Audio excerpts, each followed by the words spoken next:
дар давоми 5 соли охир 80% техникаҳои фурудгоҳ нав карда шуданд.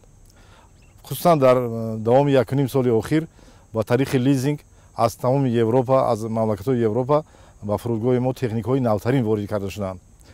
техникаҳое ки ҳам ба ҳавопаймоҳо хизмат мерасонанд, ҳам аэродромро тоза ва озода менамоянд. мана дар назди шумо ҳозир амбулист гуфтани як техникаи навтарин оварда шудааст ки ин ба одамое ки пойҳошон кор намекунад, касаланд, ба онҳо хизмат мерасонад, онҳоро аз самолёт мефурад. дар тамоми дунё ин яке аз шартҳои асосӣ аст ки фурудгоҳи байналмилалӣ бошад. дигар техникаҳое ки навтарине ки мо гирифтем, ин техникаҳое ки аз самолёт борҳоро мефуроранд, хайлодерҳо ном дорад. 2 хайлодерҳои навтарин гирифтем. техникаҳое гирифтем ки аз заводи аз Италиё, аз заводи Фресия, техникаҳое ки хати парвози моро аз барфу аз дигар тоза менамоянд, тоза мекунанд. боз як техникаҳое гирифтем ки багожи мусофиронро аз ҳавопаймоҳо мефуроранд ва бор мекунанд.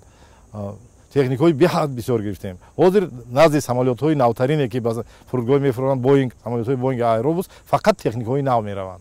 аз рӯи лоиҳа терминали нави сохташавандаи фурудгоҳи Душанбе низ дорои 4 яъне трапи телескопӣ мебошад. яъне баромад то трапи телескопӣ яъне 2 баромад аст ва мебинем ки 4 адад трапҳои телескопӣ насб шуданд. ин трапҳо истеҳсоли моли Испания аст.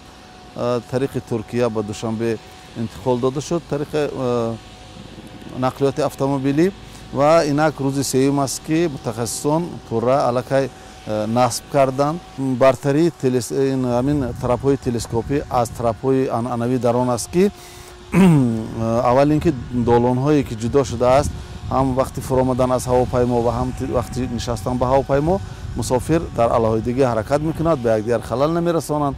дигар ин ки кормандони перрон дар ин ҷа кам истифода мешаванд ва он автобусҳое ки барои бурдани мусофирон то ҳавопаймо машғул буданд, ино аз байн меравад. яъне ки хеле хароҷотҳое ки фурудгоҳӣ аст, ино кам мешавад. маблағи умумии сохтмон зиёда аз 40 миллион евро ҳаст ки инҷа ҳиссагузор ҳастанд ҳам фурудгоҳи байналмилалии Душанбе ва ҳам ҷониби ҳукумати Фаронса. тавре ки медонед, қарордод байни ҳукумати ҷумҳурии Тоҷикистон ва Фаронса ба имзо расидагӣ буд. мувофиқи он маблағи умумии сохтмон муайян карда шуд ва имрӯз корҳои мана сохтмонӣ хариб дар арафаи анҷомёбист. баъзе корҳо то 70, баъзе корҳо то 80% иҷро шуданд.